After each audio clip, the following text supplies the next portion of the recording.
California, the state with a population and economy so large that it could be compared to another big country. From Spanish to Mexican to independent to American, home of the gold rush, Yosemite, and so much more. How did the California of today come to be? Historians don't have an exact date, but it's assumed that Native American tribes began inhabiting the land of modern-day California around 10,000 BC. These early settlers came from Asia, likely across the Bering Straits, and would soon diversify into more than 100 separate tribes, totaling anywhere from roughly 100,000 to 300,000 individuals. These tribes had their own cultures and ways of life, and inhabited the state on their own for thousands of years, until European explorers touched down on Californian soil. The first known European to reach the gorgeous coasts of California was Juan Rodriguez Cabrillo in 1542. Cabrillo's expedition had been launched from modern-day Mexico, known then as the Viceroyalty of New Spain, and ended up in San Diego Bay. The expedition was rather fruitless, however, as Cabrillo failed to discover anything that he viewed as worth the trouble for Spain to colonize. He left, and California remained untouched by European hands. Occasional ships, such as those from the Spanish East Indies traders, would at times touch down on California's coasts, but the idea of colonizing the territory still remained unconsidered. Even when English explorer Francis Drake plundered his way into Oregon and California, claiming the lands for his homeland, no real settlement of any sort was actually set up. Less than 30 years later, in 1602, another Spanish sailor, this one by the name of Sebastian Vizcaino, set off for the coast of California in the name of New Spain and hopeful expansion. He too found San Diego Bay as well as Monterey Bay. Yet again, no colony. It wasn't until decades later that the Spanish finally got around to actually setting up camp in what they were now calling Alta California. This region was to be a province of New Spain alongside Baja California below it. Franciscan missionaries would become the first to set up real, permanent settlements in the region. 1769 would see the first mission be established alongside California's first presidio, located in today's San Diego. More than another dozen missions would spring up in succession across Alta California, as more and more Franciscans aimed to convert the local indigenous population to Christianity. The general efforts to colonize the region, however, was poorly funded and supported, as the Spanish North American holdings were slowly pushing the bounds of what the empire could handle. And the Spanish relationship with the natives in Alta California was complicated, to say the least. While missionaries hoped to teach the indigenous people their Spanish culture and beliefs, they also attempted to take advantage of the natives and utilize them for free labor, while keeping them organized on small portions of land that had once entirely belonged to the indigenous.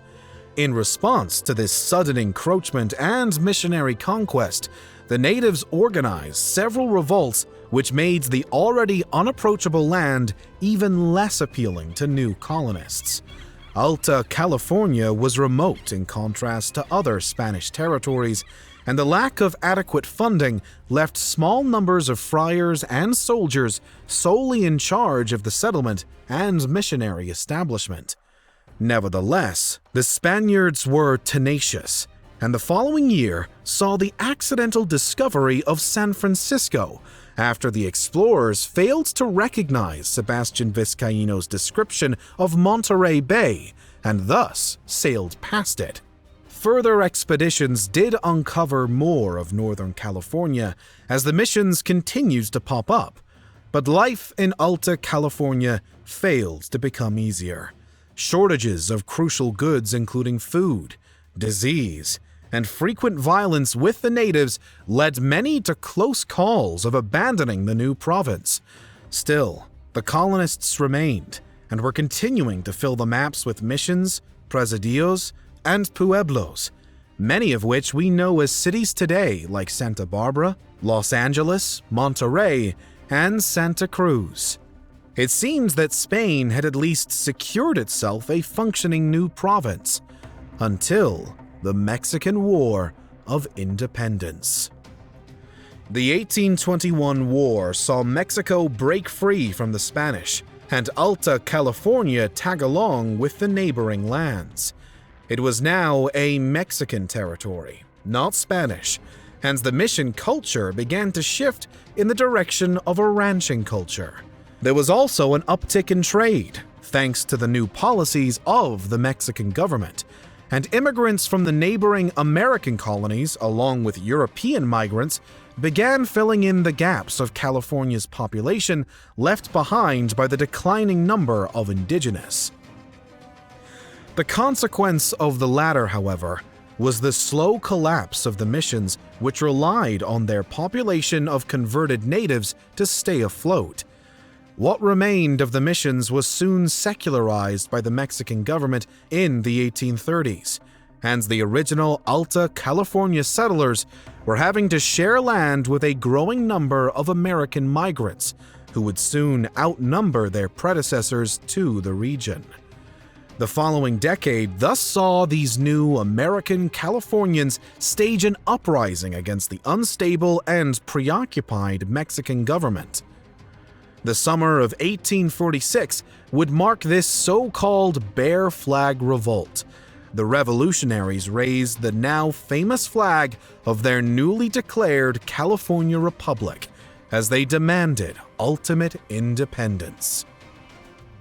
While the revolt broke out on June 14th and found a speedy success, by mid-July, the Bear Flaggers were informed that the United States, who had declared war on Mexico 2 months earlier, much to their surprise, had already captured Monterrey and declared it an American territory. The rebels now had 2 options: take up arms against another nation to maintain their newly founded independence, or accept American authority without a fight. Since the early goal of the Bear Flaggers had actually been to make California an American possession, the decision was quite an easy one. With the Treaty of Guadalupe Hidalgo on February 2, 1848, the Mexican-American War came to an end, and California was made an official possession of the United States. 2 years later, California would become the 31st state of the United States of America. But before that, James W. Marshall found gold. The famous California gold rush began at Sutter's Mill, nestled on the American River in Coloma, California, where Marshall discovered gold on January 24, 1848, while at his sawmill. The immediate reaction to the news brought in migrants from nearby and outside of America's borders, particularly Mexico and Chile. But after the endorsement of the announcement by President James Polk, the era of the 49ers began. Prospectors from all around the US, Australia, Europe, and even Asia were flooding the state throughout 1849 and caused the population to triple. Businesses and mines were springing up around Northern California as gold became everyone's focus. It's believed that between 1850 and 1859 alone, somewhere around 28,280,711 ounces of gold were discovered. With an additional 300,000 people now calling California home, the gold rush came to an end, and the state somehow managed to skate by as the American Civil War played out, spilling brotherly blood all across the southern and eastern states. California's agriculture now had a unique chance to develop, as did its rail systems, economy, and general development. The once sparse and unattractive lands that the Spaniards had found and passed up time after time was becoming a rising star within the United States. All the while, however, life for native Californians was worsening. Those who had managed to survive abuse, disease, and seclusion were now secured onto reservations by the government, and their population numbers were on a constant downhill tumble. Still, life in California went on. The state's modern history is no less busy than the rest, and the 20th century saw California in a constant state of adaptation. San Francisco felt the first tragedy in California's recent past when a fatally colossal earthquake hit on April 18, 1906. The effects were utterly catastrophic, leaving 28,000 buildings damaged beyond repair, 250,000 people without homes, and a now estimated 3,000 dead.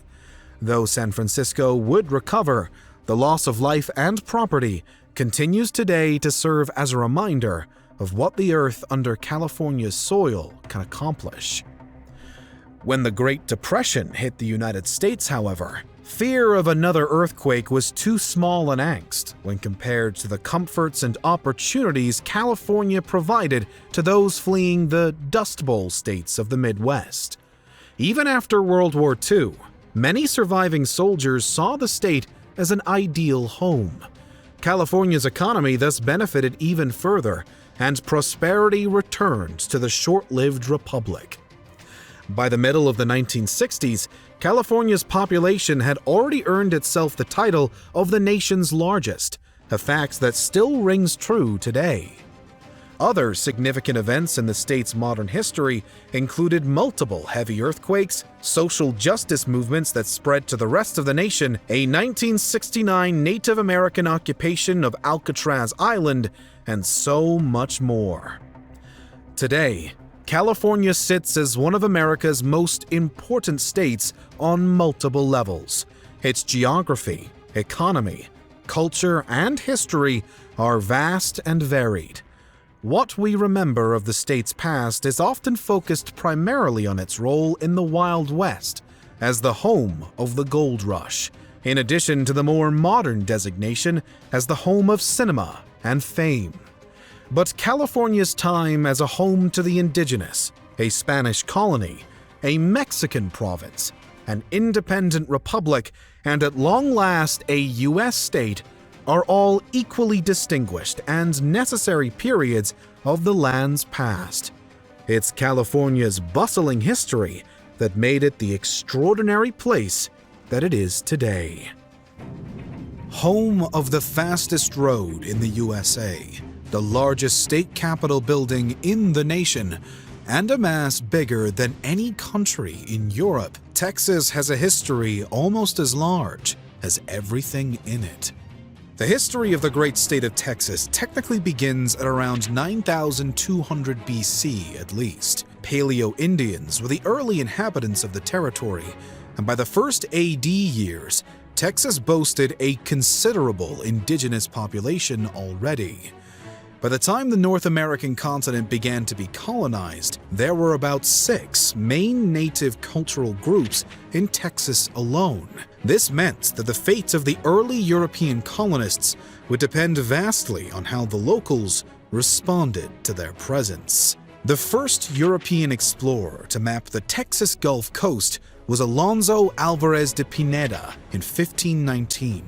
Although it wouldn't be for nearly another decade until a Spaniard actually journeyed into the North American interior, and thus Texas. This next expedition began in 1528 under the lead of Pánfilo de Narváez, but quickly turned into an utter disaster. Hurricanes and savage storms battered the expedition and sunk 2 of the fleet's ships, killing already a good chunk of the initial 600 men. The survivors were still aimed for a landing in modern-day Tampico, Mexico, but as luck would have it, they were instead blown off course toward Florida, not far off from today's Tampa Bay. Now, Narvaez opted to divide his troops into two groups, one on land and one still on the ships, to explore the northern coast of Florida. These expeditions were intended to meet up once more at an unspecified harbor, but yet again, the plan would fail. There was no harbor where the fleet could dock, and the 300 who had traveled by land were under siege from the local indigenous tribes, as well as from starvation and disease. These explorers were dying by the masses now, and only a few months later, around 90 remained. Conditions were no better than thus far, however, and when the final group of explorers were swept onto Galveston Island, they were swiftly abducted by the natives, and more would continue to succumb to disease, starvation, and now the harsh conditions of their new situation. 8 years later, 90 became 4.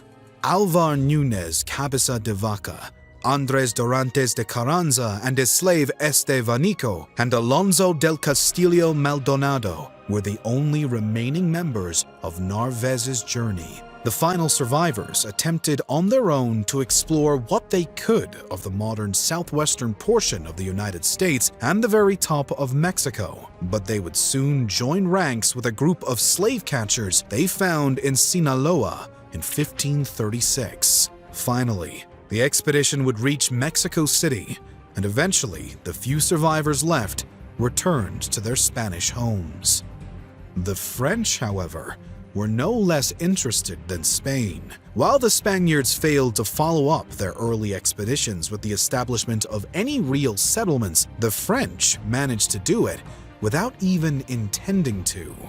It all started in the late 1600s, when a French nobleman by the name of Robert Cavalier de la Salle decided to explore along the Mississippi River with the purpose of finding a way to create a better buffer between France's North American territories and those belonging to Spain. Stumbling across the Gulf of Mexico, La Salle would soon claim the whole of the Mississippi River Valley for France. After returning to France, he then attempted to convince the king to set up a settlement at the mouth of the Mississippi to help fend off the nearby Spaniards, in addition to trying to convert more of the indigenous population to French Christianity. When King Louis XIV finally gave his approval, La Salle was sent back to begin the colony. Navigational faults would eventually lead La Salle to instead create a settlement further west off the coast of Mexico, but this colony would scarcely survive 3 years before finally succumbing to incursions from the natives,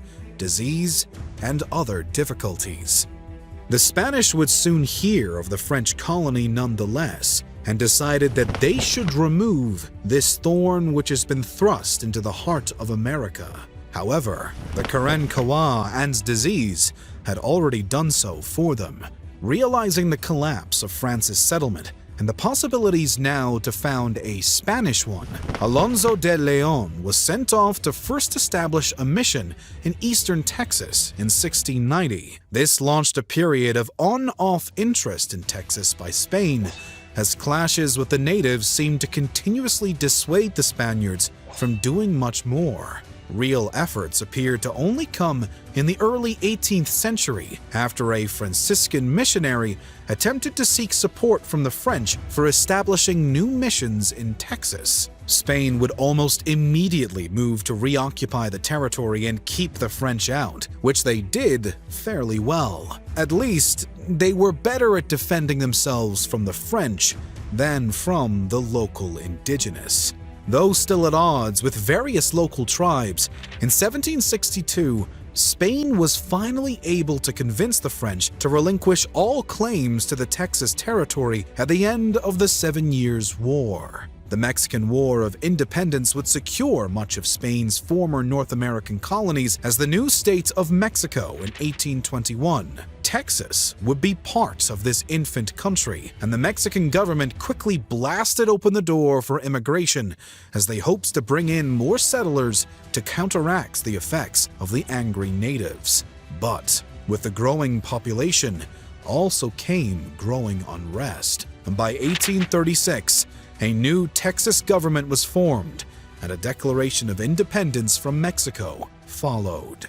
The new Republic of Texas would host the infamous Battle of Alamo in short order, a bloody massacre of Texas defenders that lit a passion under many Texans who were now even more determined to fight the Mexicans. The Texas Revolution subsequently would be successful in the end, although the independence fighters opposing what they saw as the tyrannical rule of Mexico soon voted in favor of becoming a part of the United States. Ironically, the latter didn't even want Texas at first. Andrew Jackson and Martin Van Buren shot down the idea initially, but pressure from Great Britain for Texas to remain sovereign frankly pushed the Americans towards annexation. Finally, in 1845, both Congresses approved the move, and Texas thus became a state of the USA. This, not surprisingly, triggered discord between America and Mexico over territorial disputes that would initiate the start of the Mexican-American War.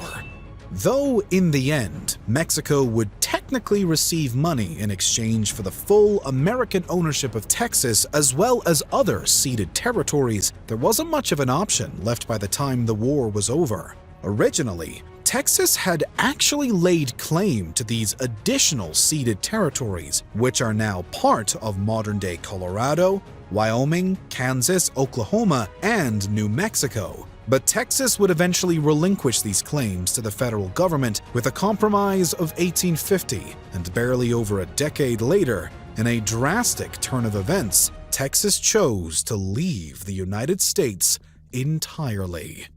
With the Civil War coming ever closer, a period of panic erupted in Texas, becoming known as the Texas Troubles. There had been rumors of enslaved people suddenly starting fires throughout the state, which led to lynching mobs and a heavier push against the abolitionist beliefs of the Union. This would eventually push Texas to hold a vote concerning secession from the United States, which found a whopping 76% of Texans in favor of leaving. As a result, Texas officially seceded and instead decided to join the Confederate States of America, a drastic change from its prior pleas to be annexed. Throughout the war, Texans who even still loosely supported or wished to be part of the Union faced severe consequences for their dissension, particularly those of the German and Mexican districts, and in Cook County in particular.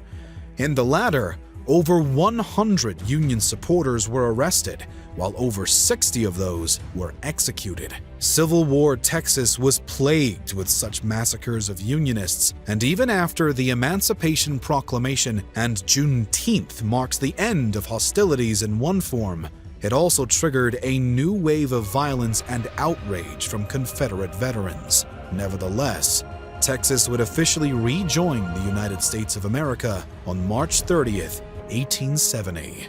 The following phase of Texas's history marked a time of difficult reconstruction. Racial divides caused the once 90% black Republican Party in Texas to lose power to the white Democrats. This also coincided with a new movement within the Republican Party that aims to remove the freed slaves from power in the party, with all of this reflecting the overall ongoing racial conflict throughout the former Confederate state. These challenges would stretch into the 20th century as Texas struggled to stabilize itself socially within the Union. Hurricanes, drought, and the JFK assassination would additionally plague the great state of Texas over the next century, making it a tough ride for Texans still. For much of its geologic history, the land that is the state of Florida was underwater. This created the sedimentary rock that produces some of the state's important natural resources, potash and phosphorite, both of which are used to make fertilizer and other chemicals. About 5 million years ago, this sea receded, leaving a vast grassland rich in animals and plants, which have also found their way into the fossil record. Florida is the place to look for fossils of Pleistocene-era mammals like saber-toothed tigers, mastodons, short-faced bears, and giant sloths.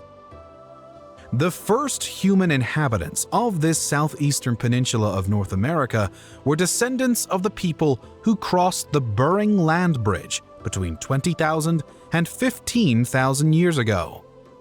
Over the course of a few thousand years, groups made their way from what is now Alaska all the way to the southern tip of South America, some staying here or there and becoming the ancestors of the modern indigenous people of the Americas. There is evidence of settlement in Florida from at least 12,000 years ago, prehistoric groups living as hunter-gatherers alongside the last of the Ice Age megafauna. As agriculture developed, the groups specialized according to their location. The Calusa tribe, in the southernmost part of the peninsula, lived by fishing, hunting, and gathering, and did not practice agriculture. In the northern part, the Timucua and Appalachee cultures were agriculturalists. This rich soil was used to grow many crops, including that most American of grains, maize, or as it is now better known, corn. They had extensive trade networks with the other tribes on the peninsula, as well as throughout the Americas. These native peoples had no domesticated animals, whether for meat or for use as beasts of burden. It is difficult to know how many people lived in Florida at the time of European contact, but estimates range from approximately 350,000 to 700,000. The first Europeans to colonize the peninsula arrived with the 1513 expedition of Juan Ponce de Leon. It is likely that other Spaniards had already traveled through and traded in this area, as the expedition encountered at least one man who spoke Spanish. De Leon also gave the peninsula its European name, La Florida, in honor of the Spanish Easter celebration, the Pascua Florida, which would have been celebrated around the time he landed. It has also been said that the Spanish explored the area in hopes of finding the legendary Fountain of Youth, which could grant those who drank its waters eternal youth. But this is much more myth than reality. These early colonial ventures were unsuccessful. The Spanish were driven off by natives and, in one case, a hurricane. It was not until the founding of St. Augustine in 1565 that a permanent Spanish colony was established. It was the first European city to be established in what would become the United States. From here, the Spanish pushed away other European colonists, first the French under René de Laudonnière, and then the English under Sir Francis Drake. As in their other colonies, the Spanish set up religious missions, from which they introduced the natives to Roman Catholicism. They converted many, and not all voluntarily. They also carried into the native communities many European diseases, like measles and smallpox, which killed anywhere from half to 90% of the local population because they did not have the natural immunities to protect them. Lastly, the Spanish brought to North America something that would have a profound effect on people across the continent: the horse. Horses were traded from group to group all the way to the Central Plains, where they became an integral part of the lives of indigenous tribes who had never even met a European. By the early 1700s, however, the Spanish hold on Florida was weakening. The British pushed closer as their colonies filled the eastern seaboard. The 1733 founding of the colony of Georgia created a direct border between the Spanish and British. The Spanish used this close proximity to try to undermine the British plantation economy. Any slaves who escaped to Florida were freed and given the protection of the Spanish crown, though they were required to convert to Roman Catholicism. Hundreds of enslaved people gained their freedom in this way. Within a few decades, the wars of the Old World had spilled over into the New, and these conflicts came to a head in 1756 with the 7 Years' War, also known as the French and Indian War. By its end in 1763, the British held Florida, in addition to other territories gained from the French. British control of the peninsula was brief, however, as it was regained by Spain at the end of the American Revolution. For almost the entirety of this second period of Spanish control, the United States considered the peninsula a disputed territory. Americans pushed past the border to settle, hoping to collect a large enough population to force the Spanish to cede the territory to the young nation. Such methods proved successful in other areas, like Texas and Oregon. The U.S. military additionally pushed into Spanish Florida in their attempts to remove local indigenous populations. These expeditions culminated in the First Seminole War, which showed Spain that Florida was costing them much more than it was worth. They ceded it to the United States in 1821. Florida was now a U.S. territory, which meant some important changes. One of the biggest was that the people who had escaped slavery by moving into Spanish Florida were no longer protected from being forcibly returned to those who claimed ownership over them. Many of these people had integrated themselves with the Seminole tribe, a native group that had formed over the previous century from members of the tribes who had been pushed off their land by Euro-Americans. Made up of refugees, they welcomed the escaped slaves as their own. This was a factor in another of the important changes. Nothing now stood in the way of the U.S. Army continuing its policy of Indian removal. Over the course of 2 more wars with the Seminoles, most of the native tribespeople in Florida were either moved west into Indian territory or moved onto reservations in very inhospitable areas of the peninsula. Many were killed in battle or during the forced migrations. Some people held out for about a generation by hiding in the Everglades, but were eventually removed or killed. Having reached a large enough population to apply for statehood in 1845, Florida was approved and became the 27th state. Like most of the American South, the new state's economy relied on enslaved labor. The 1850 census showed a little less than half of Florida's population was enslaved. Given this, it is unsurprising that Florida joins the states that reacted to the election of Abraham Lincoln in 1860 by deciding to remove itself from the United States. On the 10th of January 1861, the Florida legislature voted to become the 3rd state to leave the country and join the newly formed Confederate States of America. During the Civil War, Florida was not in the main areas of conflict. There was some fighting, but no major battles were fought in the state. Florida did provide goods and men, but was thought most important for its long coastlines that offered ample opportunity for smugglers to get through the Union blockade.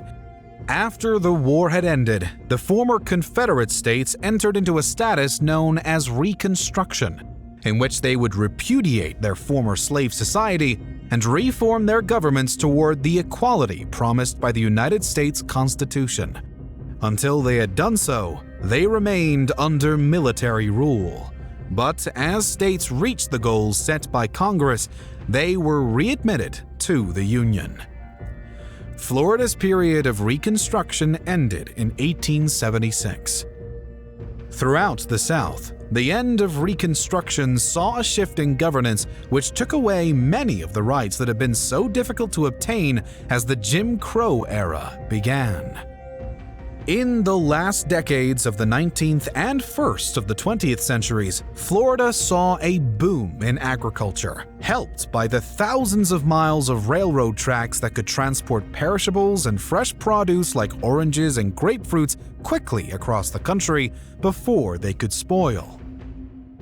These railroads also brought in tourists, beginning a massive industry on which the state still relies. There was also a brief boost to Florida's national status as Tampa served as a staging ground for American troops heading into the Spanish-American War in 1898. By the time the Great Depression began with the Black Tuesday stock market crash on the 29th of October 1929, Floridians had already been dealing with economic hardship for 3 years, since a combination of local bank failures and a disastrous hurricane hit in 1926.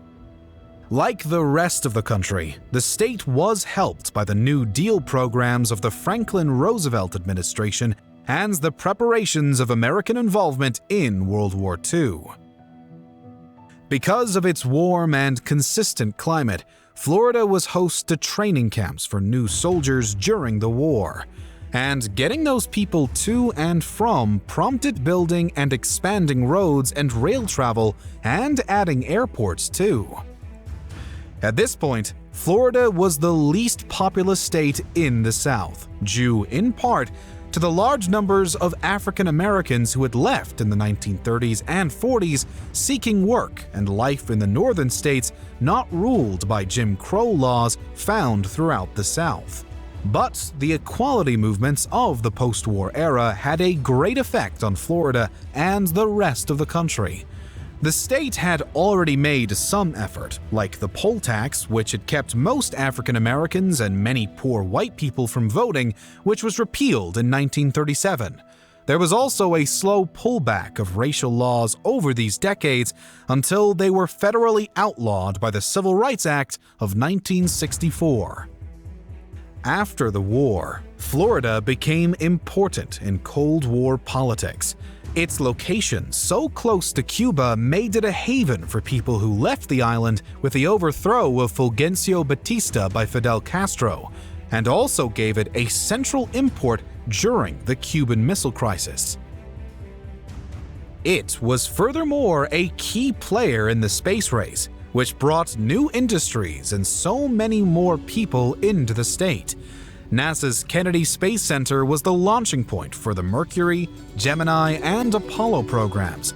Humanity's first trip to the moon began at Cape Canaveral. Florida has remained an important center for both NASA and, more recently, private space program launches. Florida played a major role in the domestic politics of the early 21st century, as it was questions about the ballot design and vote counting that led to the Supreme Court case Bush v. Gore, which decided to end the state's recount in favor of George W. Bush. The one thing for which Florida is likely best known across the globe is Walt Disney World. Since 1971, millions of people have traveled to Orlando each year to experience one of the locations that set the standard for amusement and theme parks the world over. Disney is not only the largest employer in the state, but it is the largest single-site employer in the United States. As of the 2020 census, Florida is the third most populous of the United States. All of the elements of the state's rich history, from the native tribes to the Spanish colonies, and from orange farms to Disney World, have made Florida the influential place it is today. The Empire State, one of the most lived-in states in the entire American Union, birthed back in the days of the 13 colonies. New York State has a history worth exploring. The earliest known inhabitants of what we know today as the state of New York were indigenous tribes of ancient times, estimated to have made their home in the area all the way back around 10,000 BC. Native Americans spent centuries within New York's boundaries, and additional tribes, such as the Iroquois, would migrate from surrounding regions to join them.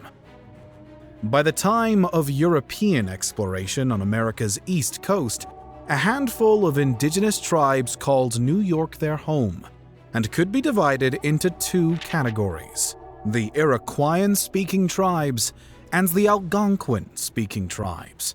The former grouping included tribes such as the Seneca, Mohawk, Oneida, Onondaga, and Cayuga, while the latter described others like the Lenni Lenape, Mohegan, and Wappinger tribes. The indigenous populations of this region had developed quite sophisticated systems of economy, farming, and culture, as well as a significant alliance deemed the Iroquoian Confederacy. None of this, however, mattered much to the Europeans when they foreseeably made their way to the eastern coast of the New World. There were two explorers who first stumbled across the New York lands, but can't be credited with doing much upon their arrival.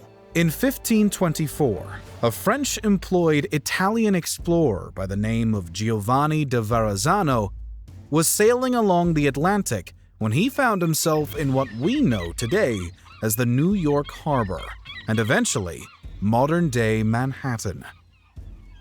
He wrote of his exploration, but did little more in the way of colonizing New York than that. And the same could be said for Jacques Cartier, a French explorer who made similar explorations in 1535. It wasn't until another man, one Henry Hudson, under the employment of the Dutch East India Company, made his way to New York in 1609, that colonization became an intention. Quite a few years after the others, but unlike the others, his goal was, on behalf of the Dutch, to create the beginnings of a colony. Thus, in 1614, the Dutch built the first ever European settlement within the borders of today's New York. Fort Nassau, constructed under the watchful eye of Hendrik Christiansen, was located near modern-day Albany and had the main purpose of being a trading post, particularly for the booming fur trade. By the mid-1620s, a few dozen Dutch families had migrated to the new colony as merchants and were encouraged to make the move. The budding colony was given the moniker of New Netherlands, and by 1624, what we know today as New York was founded as New Amsterdam. A new, more permanent settlement, Fort Orange, would further replace Fort Nassau as the Dutch headquarters in New York, and immigrants from across Europe were already flocking to the new colony and promise of a new, better life. The problem for the Dutch, however, was that the English wanted what the Dutch had. In the midst of the Second Anglo-Dutch War, the entire colony of New Netherlands fell into England's hands and was renamed New York. The city of New Amsterdam was also unimaginatively given the refreshed name of New York, though this was retaken by the Dutch in 1673 during the Third Anglo-Dutch War. Instead of restoring the city's old name, the Dutch called it New Orange for a year, until they lost it to the English again. One city aside, though, the colony now named New York was still growing under its new ownership. When the English had taken over, the settlement hosted an estimated maximum of 8,000 residents. Roughly a century later, it would be home to around 168,000. As was the case at the start, many Europeans fled their homelands for the New World as a result of famine, religious persecution, economic woes, or other troubles in their homeland. Some were simply looking for new opportunities and a better chance at a good life. New York's economy was quite a success, agriculture being a particularly important factor. The colonists were doing quite well, and many grew to tolerate their indigenous neighbors, but others didn't. The French, who had their own colonial ambitions in the surrounding area, had sponsored multiple Catholic missions that extended into the borders of today's New York. Religious and merchant endeavors led them into direct conflict with the British, but it also led them to form some important friendships with native tribes. Tensions eventually boiled over into the French and Indian War, which saw the indigenous fight alongside both the Brits and the French, and an eventual British victory leading to the loss of France's territory on New York soil in 1763. But as the idea of independence from the British began to swirl around America's 13 colonies, one could feel the vibrations of war rattling the air already. With the controversial Stamp Act of 1763, New York shot to the forefront of the independence movement in the colonies with the help of the Sons of Liberty. Despite some New Yorkers opposing the idea of breaking free from their British overlords, there was little to do to stop the downward spiral now. War was on the horizon. One could only hope it would go smoothly. Almost 1/3 of every battle fought in the American Revolution was done so on New York's battered ground. General George Washington spent much attention on the fight for New York, and when independence was declared in the summer of 1776, New York had endorsed the Declaration. Although the British would hold New York City captive for the entirety of the war, the locals fought hard to free their territory in its entirety nonetheless. When the war finally ended and all of New York was restored to the Americans, the recaptured city of NYC would serve a short term as the capital of the nation, after New York State would be the 11th to ratify the new United States Constitution. The 1777 Constitution of New York had, in fact, served as quite an inspiration for the federal Constitution in 1788. Similarly, New York City was the capital of the state, not just the country, off and on until 1797, when New Yorkers shifted their metropolis to Albany. Many of America's important moments throughout history took place in New York. The Bill of Rights was written up in the state's borders. George Washington was inaugurated as America's first president in NYC. The U.S. Supreme Court was birthed there. The founding of the New York Stock Exchange, of course, happened in the state, and so many other crucial events. The War of 1812 would use New York as a battleground, just as the Revolution had. New York was growing still in so many ways.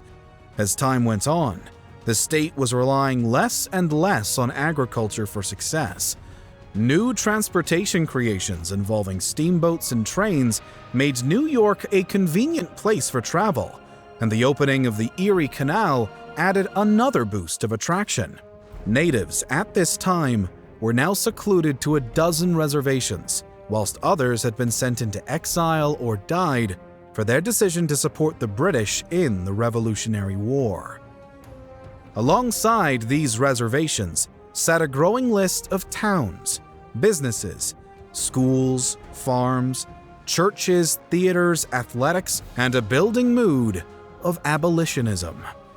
By the mid-19th century, the governor of New York, William H. Seward, worked with the state's legislature to protect and expand the rights of both runaway slaves and free blacks within the state. The state, though hosting some hesitant Democrats, thus quickly joins the efforts of Abraham Lincoln with the outbreak of the Civil War, and New York ultimately would supply more manpower than any other northern state for the fighting effort. Quite unlike the Revolutionary War, however, not a single battle broke out on New York soil. There was, however, significant unrest from the locals in 1863, when the Union pushed forth a draft law that required all male citizens between the ages of 20 and 35 and single males up to the age of 45 to be eligible for a draft. You could pay your way out of the conscription, but not every New Yorker could afford that. Mid-July saw an outbreak of massive and rather violent protests deemed the draft riots across NYC. These demonstrations were led predominantly by ethnic Irish New Yorkers and often targeted Black Americans and their communities, causing a notable exodus of the latter from certain areas. The unrest fizzled out when the North opted to allow some Black Americans to fight in their own regiments, calming fears from European Americans that the draft was taking their own jobs away and giving them to the free Black men. With the war's end, then came more immigration and more freedom for Black New Yorkers. A large portion still of New York's growing population was European, with many immigrants coming from Germany, Italy, Ireland, and Eastern Europe. But there was also a curious number of Chinese immigrants arriving around 1850. New York was becoming increasingly diverse and exceedingly prosperous as a state, with more workers flooding in. By the turn of the 20th century, the population of New York State had exceeded 7 million. These millions of New Yorkers would see the events of the 1900s, from the World Wars and the Great Depression to the start of the modern era. Today, New York remains one of the most populous states in the US and one of the nation's most popular tourist attractions. Modern-day New Yorkers have seen tragedy and triumph of their own, and their ancestors could say the same. The history of New York State is deeply intertwined with that of its country, and without New York, who knows what the United States would be like today. The state of Pennsylvania has a deep and fascinating history. As one of the original 13 colonies, it also holds an important place in the history of the United States. Pennsylvania's history began long before any humans lived there. What would become eastern North America was underwater during the Cambrian geologic period, approximately 540 million years ago, and was also much closer to the equator. The shallow sea and warm climate meant there was a great deal of marine life. As these hard-shelled animals died and sank to the bottom, they created layers of calcium-rich sedimentary rocks, including limestone and gypsum, both of which would be important for the industries of the 19th and 20th centuries. About 100 million years later, another shifting of the plates brought the erosion of a nearby mountain range, creating shale, within which set the oil and gas deposits that are so valuable in the modern day. This was followed by a Carboniferous era, so called because of the great deal of lush vegetation that settled onto the ground over millions of years and eventually compressed to become coal, yet another resource important to Pennsylvanians. The first human inhabitants of the eastern part of North America were descendants of the people who crossed the Bering Land Bridge between 20,000 and 15,000 years ago, when glaciers reduced the sea level and exposed a vast and rich grassland between Siberia and Alaska. Over the course of a few thousand years, groups made their way from what is now Alaska all the way to the southern tip of South America, some staying here or there, becoming the ancestors of the modern indigenous peoples of the Americas. In what would become Pennsylvania, the native peoples lived a semi-sedentary life, practicing agriculture, but also keeping to a seasonal round of hunting and gathering to supplement what they'd cultivated. These people were members of the Algonquin and Iroquoian language groups, including the Delaware, Atagoe, Monongahela, Erie, Lenape, Susquehannock, Tuscarora, and other tribes. The first Europeans in what would become Pennsylvania were members of the short-lived New Sweden colony, established in 1643. They lived alongside the English colonies of Jamestown and Maryland, and the outcomes of a few European wars meant that the British gained control over the area in 1674. 7 years later, King Charles II of England granted a large tract of land to William Penn in payment of a debt. The king named it Pennsylvania, meaning Penn's Forest, which Penn disliked because it made him look conceited, as people would assume that he named it, not the king. Penn was a member of the Society of Friends, better known as the Quakers, who are an offshoot of the Anglican Church. Quakers believed that if God created all people equal, they should be treated as such, and so were strict egalitarians. They refused to recognize the privileges of aristocrats and class distinctions. They were also strict pacifists. These traits made them troublesome for England, where it was feared that they would cause major disruptions to the hierarchy, even so far as the authority of the king. So, when King Charles II had the opportunity to pay a debt while also encouraging a trying group of people to leave England, he saw an opportunity. Penn also saw this as a chance for himself and his co-religionists to put their ideals into practice outside of an overreaching government that did not agree with them. William Penn arranged for land sales before even having seen the colony. The first colonists and Penn set out in August of 1682, arriving on the shore of North America in October. He sorted out the land grants and purchases, then set up the capital of Philadelphia. He returns to England the next summer to respond to financial and political disputes, both in his personal life and as regarded the colony. When he returns to Pennsylvania the next year, he applied Quaker principles to his dealings with the local tribes. Penn made a point of treating the natives as equals, or at least as fellow humans, and not simply something that stood between them and the ownership of the land. Because of this policy, Pennsylvania was unusual in that it required no fortification or protections against the actions of the local tribespeople. This policy did not, however, outlive William Penn. Over the rest of his life, he spent a great deal more time in England than he did in his colony. He died in 1718. Though many of Penn's governing policies fell by the wayside while he was not in residence and after his death, one that remained and was a cornerstone of how Pennsylvania operated was religious tolerance.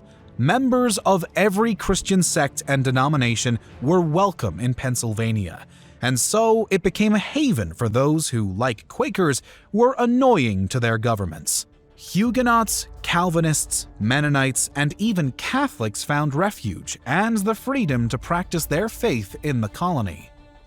The Society of Friends also encouraged members of these groups to be involved in government, as this solved a bit of a problem because they did not believe in taking oaths. Many of them were not comfortable acting in government roles, and because they did not believe in standing in judgment over other people, they could not be judges. Without non-Quakers, Pennsylvania would not have functioned. However, the presence of those who were not members of the society required that they allow practices of which they did not approve, like slavery. By the mid-18th century, slaveholding was as common in this colony as the others, and even some Quakers owned slaves. By mid-century, the English government decided to make Pennsylvania a crown colony, like the other American colonies. Conflicts with local tribes over the location of borders after the 1737 walking purchase, along with unresolved issues over the colony's governance, were major factors. The Quakers abdicated control in 1756, just as the French and Indian War broke out and brought to a head conflicts with their neighbors over their policy of strict pacifism. Pennsylvania, and Philadelphia particularly, was instrumental to the American Revolution. The two Continental Congresses were held in the city. It served as the capital of the new United States for a short time, and the city hosted the Constitutional Convention in 1784. The state was also home to the first major internal conflict for the new country, the Whiskey Rebellion. This took the form of a refusal to pay taxes on distilled spirits, which the people involved justified by pointing to the examples of the American colonists' response to the tea and stamp taxes that they believed to be illegitimate. It was put down in 1794 by President George Washington, whose appearance at the head of an army seems to have been enough to cause a retreat and willing payment of the taxes. In the 19th century, Philadelphia became a cultural center for the young nation, with the country's first museum, stock exchange, and college of medicine. Pennsylvania was also the first state to abolish slavery, though it did so with a gradual emancipation, meaning it was 1847 when the last enslaved people in the state were made free.